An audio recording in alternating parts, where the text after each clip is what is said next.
Et ils sont partis à l'estade. Les championnats du monde de ski alpinisme regroupent 5 épreuves. Le relais, le sprint, la verticale, la course par équipe et les épreuves individuelles. Le principe est simple, avec des skis ultra légers équipés de peau, les compétiteurs qui partent tous ensemble grimpent à l'aide de leur seule force physique et mentale des dénivelés impressionnants sur des parcours balisés. Dans des zones aménagées à cet effet, ils doivent dépoter leur ski avant de descendre à pleine vitesse en hors-piste, repoter pour une nouvelle ascension ou accrocher leur ski sur le dos pour des parcours de portage dans des pentes très raides. Certaines épreuves durent jusqu'à 2 heures. Le premier arrivant en bas gagne la course.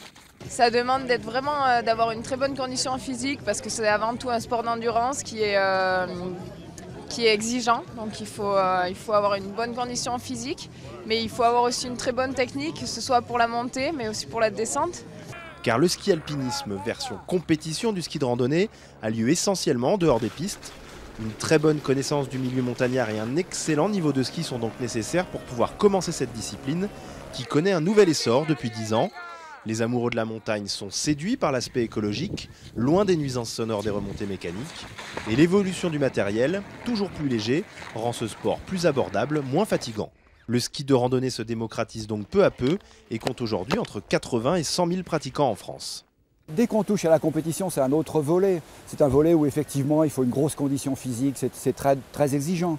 Mais par contre, en loisir, on s'adapte, on prend des courses qui sont relativement faciles, qui ont des beaux paysages, qui font traverser une forêt. Enfin voilà, il y a des choses pour tous les âges. C'est un sport qui est accessible, mais absolument multigénérationnel.